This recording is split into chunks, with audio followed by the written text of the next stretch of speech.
Gaza, a name that today dominates headlines worldwide, a symbol of conflict, suffering, and a seemingly endless cycle of violence. But what if I told you that the current tensions, the cries of war, and even the very destiny of this small strip of land were foretold thousands of years ago? Not in political resolutions or peace treaties, but in a text far older than any border. This is no conspiracy theory, no baseless conjecture. The Bible doesn't hide this. It reveals with stark clarity and chilling precision Gaza's role in the divine blueprint. From its earliest days to its prophesied ultimate fate. Prepare to uncover the forgotten secrets of Gaza, a story shaped by God's will and human destiny. Our journey into the biblical destiny of Gaza begins not in the modern era, but in the mists of antiquity, when the land known today by that name was a vibrant, yet deeply contested stronghold. Gaza was not merely a city, it was, from its inception, a fortress, a bulwark, and a key outpost of a formidable adversary known as the Philistines. This ancient people, often cast in Scripture as the quintessential antagonist to God's chosen, settled along the southwestern coast of Canaan, establishing a powerful presence that would perpetually challenge the nascent nation of Israel. Their origins, shrouded in some mystery, are nonetheless hinted at in various biblical passages, placing them as migrants from Caphtor or Crete, as some ancient texts suggest. Their arrival in Canaan, around the 12th century BCE, marked the beginning of an enduring saga of conflict, establishing Gaza as one of the 5 principal cities of their formidable pentapolis, alongside Ashdod, Ashkelon, Gath, and Ekron. But even before the Philistines rose to full ascendancy, the land around Gaza bore witness to a different, more colossal presence. For this was also a region associated with the Rephaim, the giants of old, a race of formidable stature whose remnants, the Anakim, persisted in this very territory.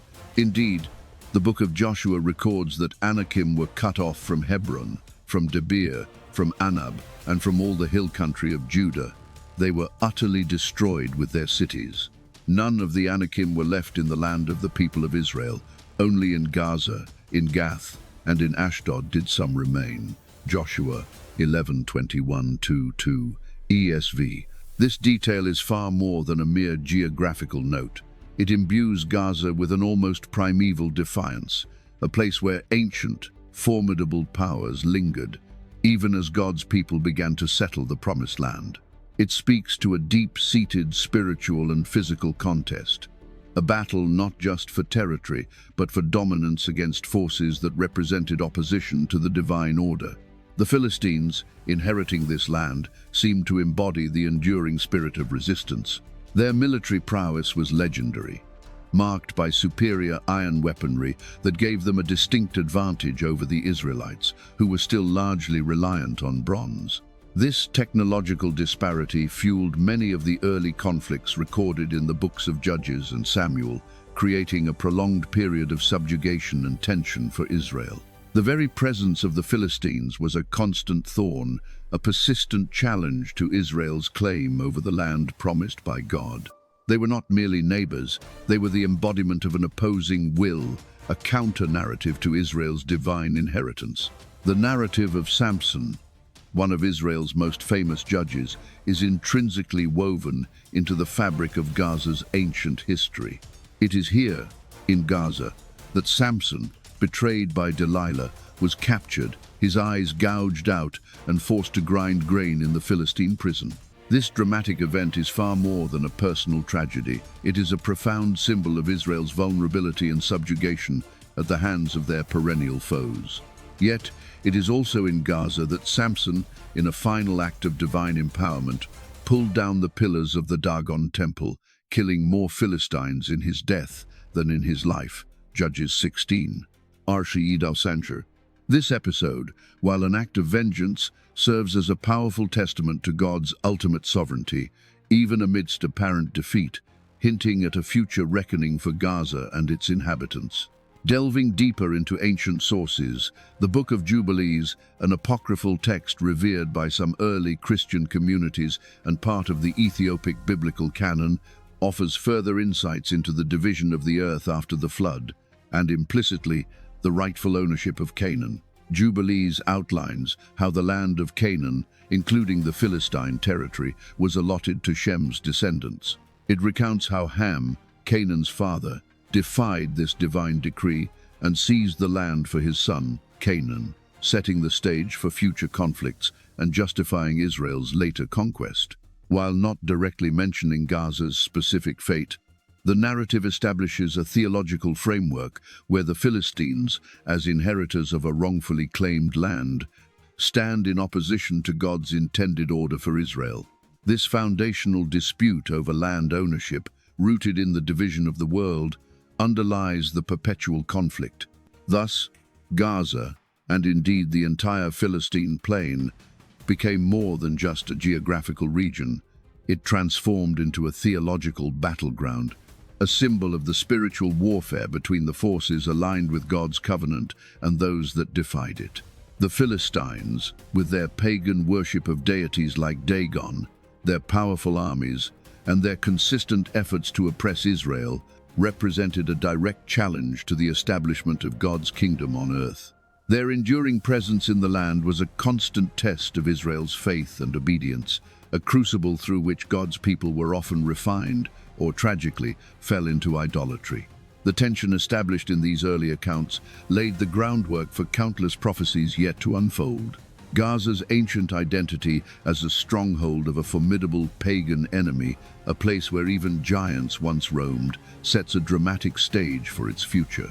It is a city steeped in a history of resistance to God's people, a history that, according to biblical revelation, prefigures its ultimate destiny. The constant struggle, the cycles of Philistine dominance and Israelite resurgence, paints a picture of a land perpetually caught in a divine drama. While the Philistine people, as a distinct ethnic group, have long since vanished from the historical record, their namesake continues to cling to the region, creating an undeniable echo of the past. Could it be that the spirit of ancient resistance, the deep-seated animosity forged in those primordial struggles, continues to manifest in new forms within the Gaza Strip today? The land remembers, and perhaps just as Revelation 12 may refer to the ongoing spiritual war against God's people, the persistent conflicts surrounding Gaza are not merely geopolitical struggles, but also distant reverberations of this foundational spiritual enmity, battles fought on an ancient stage with modern players. The deep historical roots of Gaza's conflict are undeniable, carrying the weight of millennia of theological and territorial disputes. The stage was set long ago for a drama whose final acts are still unfolding before our very eyes. The ancient origins of Gaza are not just history. They are prophecy, a prelude to the unfolding of God's ultimate plan. From the deep historical roots of Gaza, established in the conflicts with giants and the persistent antagonism of the Philistines, we now turn our gaze to the prophets of old. These inspired voices, speaking centuries before their words found full manifestation, painted a vivid and often harrowing picture of Gaza's future. Their pronouncements were not mere political forecasts, but divine declarations, revealing a destiny shaped by the will of the Almighty. What few realize is that the Bible speaks with astonishing precision about the fate of Gaza, not in vague generalities, but in specific judgments that echo through time, connecting the ancient world with the very present. The prophet Amos, whose words thundered against the injustices of his age, delivers one of the earliest and most chilling indictments against Gaza. Thus says the Lord, "For 3 transgressions of Gaza, and for 4, I will not revoke the punishment, because they carried into exile a whole multitude to deliver them up to Edom. So I will send a fire upon the wall of Gaza, and it shall devour her strongholds. I will cut off the inhabitant from Ashdod, and him who holds the scepter from Ashkelon. I will turn my hand against Ekron, and the remnant of the Philistines shall perish, says the Lord God." Amos 1, 6-8, Esiv. This prophecy is not merely about destruction. It speaks of a specific transgression, the selling of captives, perhaps even Israelites, into slavery, a heinous act that drew divine wrath. The promise of fire, devouring strongholds, and the cutting off of inhabitants paints a picture of utter devastation, a fate reserved for those who actively oppose God's purposes and inflict cruelty upon his people. The remnant of the Philistines facing perdition is a stark statement, hinting at the eventual disappearance of this ancient adversary from the stage of history. Centuries later, Zephaniah takes up this solemn refrain, expanding upon the judgment awaiting the Philistine cities, with Gaza at its epicenter. His words are even more explicit, detailing a transformation so profound it beggars belief. For Gaza shall be deserted, and Ashkelon shall become a waste. Ashdod's people shall be driven out at noon, and Ekron shall be uprooted. Woe to the inhabitants of the sea coast, you Cherethites! The word of the Lord is against you, O Canaan, land of the Philistines, and I will destroy you until no inhabitant is left. And the sea coast shall become pastures, with cottages for shepherds and folds for flocks. The sea coast shall belong to the remnant of the house of Judah. They shall graze their flocks in it, and in the houses of Ashkelon in the evening they shall lie down. For the Lord their God will attend to them and restore their fortunes. This prophecy introduces a startling element. Not only will Gaza be deserted and Ashkelon made waste, but the land itself will be transformed, becoming pastures for the flocks of the remnant of the house of Judah. This is a powerful vision of demographic and territorial reversal, where the land once dominated by Israel's ancient foes will eventually be settled and utilized by God's people. It foretells a profound shift in ownership and habitation, a divine repossession of what was rightfully theirs, even after centuries of foreign occupation. The prophet Jeremiah also adds his voice to this chorus of judgment, albeit in a broader context of divine reckoning against nations. He speaks of a coming calamity from the north, a flood that will sweep over the land, affecting even the Philistines. Behold, waters are rising from the north and will become an overflowing torrent. They will overflow the land and all that is in it, the cities and those who dwell in them. People will cry out, and every inhabitant of the land will wail, because of the day that is coming to destroy all the Philistines, to cut off from Tyre and Sidon every helper that remains. For the Lord is destroying the Philistines, the remnant of the coastland of Caphtor, Jeremiah 47:2-4, ESV. This imagery of an overwhelming torrent underscores the totality of the coming judgment, a force that none can withstand. The explicit mention of the remnant of the coastland of Caphtor again links the Philistines back to their origins and emphasizes the definitive nature of their impending demise as a distinct people. Even the later prophet Zechariah, writing much closer to the period of post-exilic return, reiterates and perhaps expands upon these judgments, hinting at a future time of triumph for Judah and a definitive end for Philistine power. Gaza shall have no king, and Ashkelon shall not be inhabited. I will remove their blood from their mouths, and their abominations from between their teeth. And he also shall be a remnant for our God, and shall be like a clan in Judah, and Ekron shall be like a Jebusite. Then I will encamp as a guard for my house against marauding armies. Never again will an oppressor overrun my people, for now I am watching.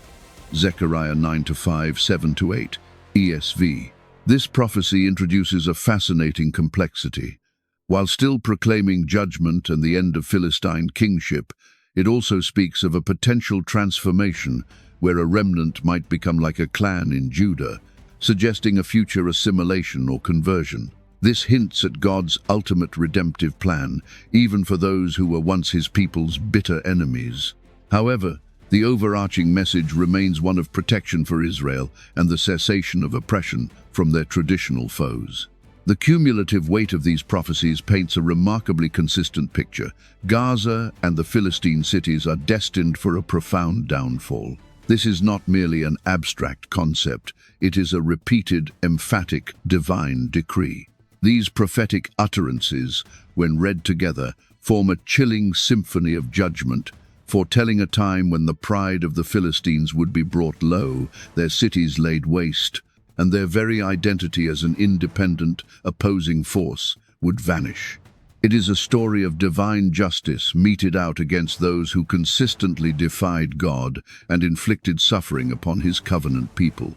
And yet, within this narrative of destruction, there is also a thread of hope for Israel, a promise of restoration and repossession of the land. The stage is being set not just for judgment, but for a new chapter in God's unfolding plan. The pronouncements of these ancient prophets are not dead letters.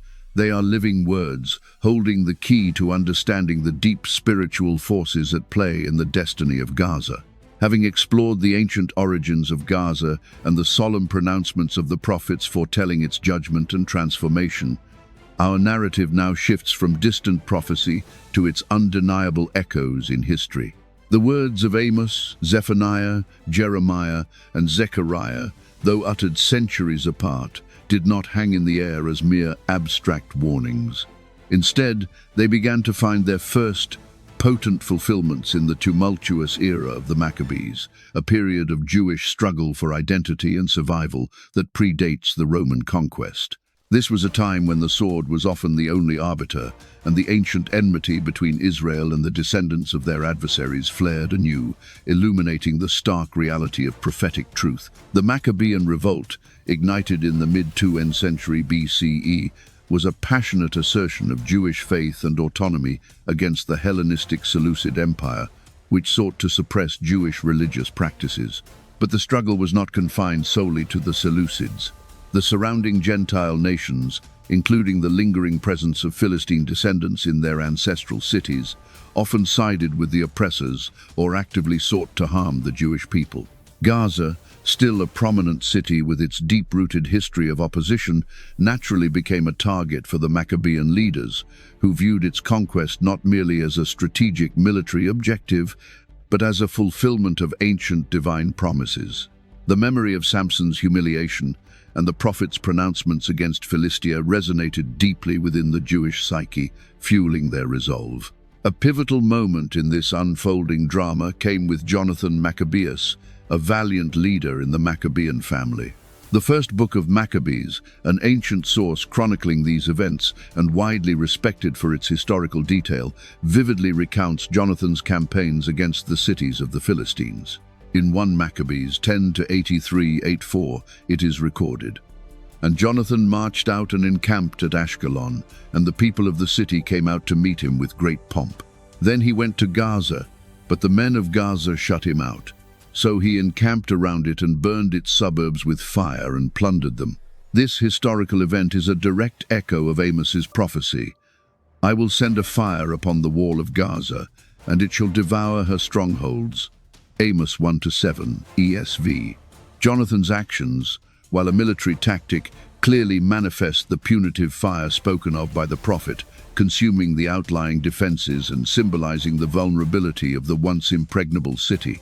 The account continues to describe how Jonathan relentlessly pressed his siege, compelling the men of Gaza to eventually plead for terms, offering hostages and paying tribute. This was a dramatic reversal of fortunes, a powerful testament to the shifting tides of power, where Israel, once oppressed by the Philistines, now brought them to their knees. The capture and control of Gaza became an even more pronounced objective under Simon Thassi, another brother and successor to Jonathan. The first book of Maccabees, 1434, states, "He took Joppa for a harbor and made it an entrance to the islands of the sea." He also extended the borders of his country and took Gaza and Beth-zur and Gaza, and purified the strongholds from the idols of the Gentiles, and in the land no one resisted him. The purification of these strongholds from Gentile idols is a crucial detail, highlighting the religious motivation behind these conquests. It was not merely about territorial expansion, but about rooting out paganism and re-establishing the sanctity of the land. Aligning directly with the spirit of the prophetic judgments against Philistine abominations. Simon's military successes against Gaza and other Philistine cities demonstrated a clear, tangible fulfillment of the prophet's words regarding the subjugation and even the transformation of the region. Later, in the reign of John Hyrcanus I, a Hasmonean ruler, the conquest of Gaza was solidified, though often with brutal force. Josephus, the renowned Jewish historian, in his Antiquities of the Jews, describes Hyrcanus's fierce siege of Gaza, which lasted for a year, ultimately leading to its capture and destruction. He recounts how the people of Gaza, despite their initial stubborn resistance, were eventually overcome, and how the city faced immense suffering. This comprehensive subjugation, going beyond mere tribute to outright conquest and destruction, speaks volumes about the intensity of the conflict and the determination of the Hasmoneans to assert their dominance over the Philistine cities, aligning with the prophetic vision of their desolation. The city that had defied Israel for so long was finally brought low. These historical episodes in the Maccabean era offer compelling evidence for the partial, yet significant, fulfillment of the prophetic judgments against Gaza. The desolate state, the burning of its suburbs, the subjugation of its people, and the ultimate control by Jewish forces all resonate deeply with the pronouncements of Amos and Zephaniah. It showcased God's faithfulness to His word, even when delivered through human instruments of war. While Gaza would rise again and fall under different empires, these events marked a profound turning point, stripping the Philistine cities of their former glory and independent power. It was a tangible demonstration that the words of the prophets were not idle threats but divine decrees, slowly but surely shaping the destiny of nations. And as the remnants of the Philistines began to intermingle and assimilate into the broader Hellenistic and later Roman populations, their distinct identities started to wane, laying the groundwork for their eventual disappearance, a gradual process hinted at by the prophets.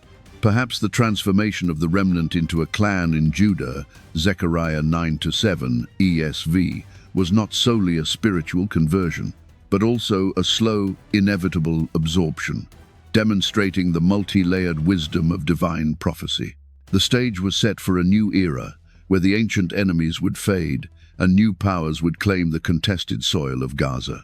From the echoes of prophecy in the Maccabean conflicts, where Jewish valor brought low the ancient Philistine strongholds, our story of Gaza now transcends into a new epoch, an era defined by the vast reach of Roman power and the subtle yet profound burgeoning of a new faith.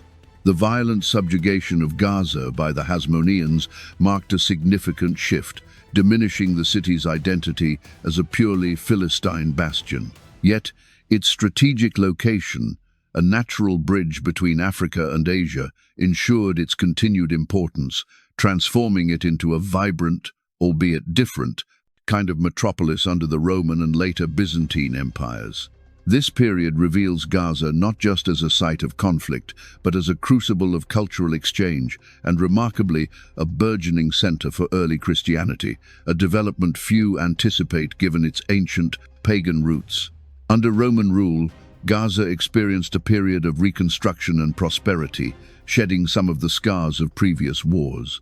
The Romans, ever practical, recognized its value as a key port and a vital node on the trade routes connecting Egypt, Arabia, and the Mediterranean world. The city was rebuilt, adorned with theaters, temples, and impressive public works. It became a cosmopolitan hub, attracting merchants, scholars, and diverse populations, fostering a Hellenistic culture that mingled with lingering local traditions. This transformation from a purely Philistine stronghold to a Romanized urban center is a powerful testament to the fluidity of ancient identities and the pervasive influence of imperial power.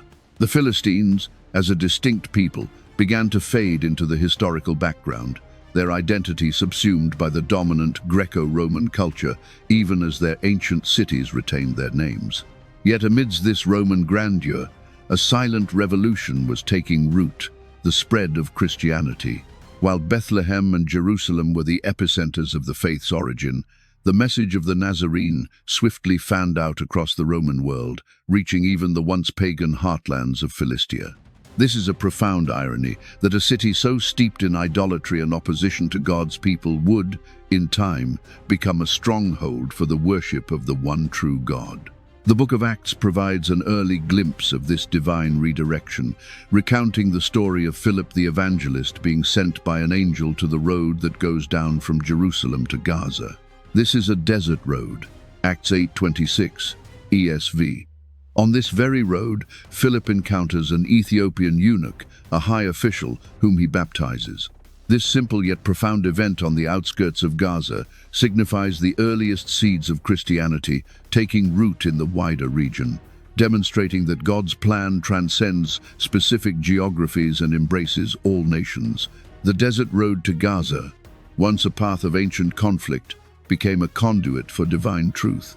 As the Roman Empire transitioned into the Byzantine era, Gaza's Christian identity deepened dramatically.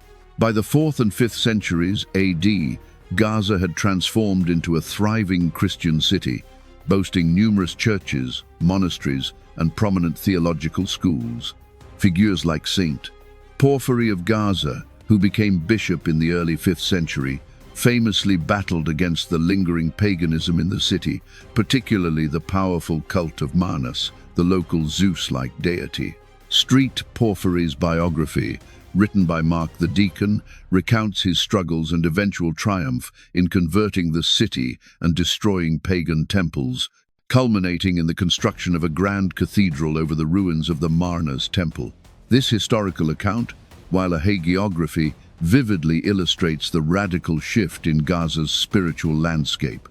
The city that once housed the Temple of Dagon, where Samson was shorn of his strength, now embraced the cross. This demographic and spiritual transformation, where Gentile inhabitants embraced the God of Israel through Christ, marks a profound, albeit indirect, fulfillment of prophetic hints about the land's spiritual reorientation. This rise of Christian Gaza, however, came with a complex relationship with the Jewish communities in the region. While some early church writings, such as those of the early church father Eusebius of Caesarea in his ecclesiastical history, attest to a widespread Christian presence throughout Palestine, they also document periods of tension and persecution against Jewish populations.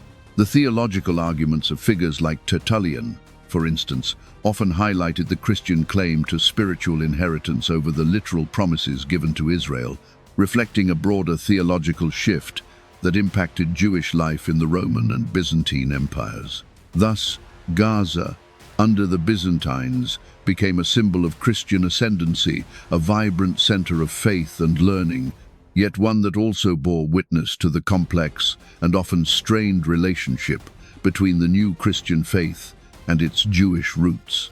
The profound transformation of Gaza from a Philistine stronghold to a Roman trading hub, and then into a beacon of early Christianity, offers a compelling narrative of change. The words of Zephaniah, "The sea coast shall belong to the remnant of the house of Judah, they shall graze their flocks in it," find a spiritual parallel here, as the land once hostile to God's people became fertile ground for his new covenant. While not a literal return of Jewish shepherds in the Byzantine era, it speaks to a deeper shift in spiritual ownership, a divine reclaiming of the territory for the purposes of God. Gaza, despite its tumultuous past, became a witness to the power of the gospel to transform even the most unlikely of places. It showcases God's intricate working through history, using empires and cultural shifts to prepare the ground for his ultimate plans. The ancient adversaries were gone, their gods defeated, and a new spiritual reality had dawned upon the historic land of the Philistines. From the flourishing Christian metropolis of Byzantine Gaza, our journey through its biblical and historical destiny now brings us to another pivotal turning point, the advent of Islam. This shift not only ushered in a new era of political and cultural dominance, but also marked the definitive disappearance of the ancient Philistine identity, fulfilling a subtle yet profound dimension of the biblical prophecies. The land, once fiercely contested by giants, then by Israelites and Philistines, and later embraced by Christian communities, was now to be reshaped by the rising tide of a new monotheistic faith, forever altering its demographic and spiritual landscape. The Muslim conquest of Palestine in the 7th century AD dramatically changed the trajectory of Gaza. In 637 AD, after the Battle of Yarmouk, the Islamic armies under the Rashidun Caliphate swept through the region, incorporating it into the burgeoning Muslim empire. Gaza, strategically vital as a gateway to Egypt, fell to the forces led by Amr ibn al as a prominent general of Islam. The city, known as Gaza in Arabic, quickly assimilated into the Islamic administrative structure. While some Christian communities persisted, the dominant culture, language, and religion gradually shifted. Mosques began to rise alongside existing churches, and Arabic became the prevailing language, further cementing the city's new identity. This was not merely a change in governance, it was a profound cultural transformation that would leave an indelible mark on Gaza for centuries to come. With the arrival of Islam, the ancient Philistine identity, already diluted by centuries of Hellenistic, Roman, and Byzantine influences, faded entirely from memory. The people who inhabited Gaza were now Arabs, and the historical memory of the Philistines became a distant, almost forgotten echo. This cultural assimilation and eventual disappearance of the Philistines as a distinct ethnic group is a remarkable fulfillment of the prophetic pronouncements made centuries earlier. Zephaniah's declaration, "And the remnant of the Philistines shall perish," and Amos's similar statement, "The remnant of the Philistines shall perish," did not necessarily demand a literal, immediate extermination. Rather, they spoke to a definitive end to their power, their distinct identity, and their antagonistic role against God's people. The rise of new empires and new peoples, particularly the Arabs, effectively absorbed what remained of these ancient inhabitants, silencing their historical narrative and cementing their disappearance. The land, though still called by a name derived from their ancient moniker, was now populated by a different people with a new faith. During the early Islamic period, Gaza maintained its importance as a trade center and a significant stop on the pilgrimage route to Mecca. It flourished under various Islamic dynasties, including the Umayyads, Abbasids, and Fatimids. Later, during the Crusades, Gaza found itself once again on the front line of conflict, changing hands between Crusader and Muslim forces. The Crusaders fortified it, building castles and garrisoning troops, recognizing its strategic value. However, it was ultimately retaken by Saladin in 1187, cementing its place within the Islamic world. This cycle of conquest and reconquest highlights Gaza's enduring fate as a contested land, a place where empires clash and destinies are forged and broken. The Ottoman Empire eventually absorbed Gaza into its vast domains in the early 16th century, and it remained under Ottoman rule for nearly 4 centuries until World War I. During this long period, Gaza, while still important, became a provincial town, its glory somewhat diminished, but its historical significance undeniable. Throughout these changing empires and shifting demographics, the ancient prophecies regarding the Philistines found their quiet, undeniable fulfillment. The people ceased to exist as a distinct, powerful entity. The judgment pronounced upon them was not always a sudden, fiery cataclysm, but often a slow, relentless erosion of identity and power, ultimately leading to their assimilation and historical oblivion. The fascinating aspect of this historical trajectory, viewed through a biblical lens, is how the land itself, while continuously inhabited and contested, reflects the divine word concerning its original inhabitants. The prophet spoke not just of physical destruction, but of a fundamental change in status and identity. The Philistines, who once proudly resisted Israel and controlled the coastal plain, vanished, leaving behind only the echo of their name in the region's designation. This profound transformation from a pagan stronghold of giants and Philistines to a Roman city, then a Christian center, and finally an Islamic town, illustrates God's long-term plan, working through the rise and fall of empires and the migration of peoples. While the conflict in Gaza today is framed in modern geopolitical terms, its historical and prophetic roots run incredibly deep, reminding us that the present is intricately woven with the tapestry of the past, and that the word of God, once spoken, will always come to pass, often in ways that transcend human expectation. The disappearance of the Philistines from the stage of history is a powerful testament to this enduring truth. And so, we have traversed the millennia, from Gaza's ancient origins as a stronghold of giants and Israel's perennial foes, through the pronouncements of prophets foretelling its judgment and transformation, to the historical echoes of these prophecies in the Maccabean era, its metamorphosis into a Roman and then Christian center, and finally, its enduring identity within the Islamic world as the ancient Philistines faded from memory. This profound journey through the biblical and historical destiny of Gaza reveals a tapestry woven with divine intent, human struggle, and the relentless march of time. Yet, amidst the stark prophecies and the often violent history, there is a call for a different path, a higher aspiration rooted in the deepest humanitarian values. The cycles of conflict, the weight of historical grievances, and the cries of suffering demand not more division, but an urgent embrace of empathy, mutual respect, and the relentless pursuit of peace. For true understanding begins not with assigning blame, but with acknowledging shared humanity and the universal longing for dignity and security. The divine narrative, while often depicting judgment, ultimately calls for reconciliation, forgiveness, and the building of a world where justice and compassion prevail over retribution and strife.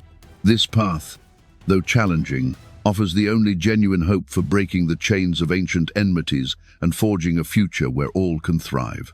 We are reminded that the ultimate victory lies not in conquest, but in the spirit of coexistence and the profound recognition of every soul's inherent worth. May wisdom guide us to seek peace, understanding, and healing in this sacred and contested land. Thank you for listening.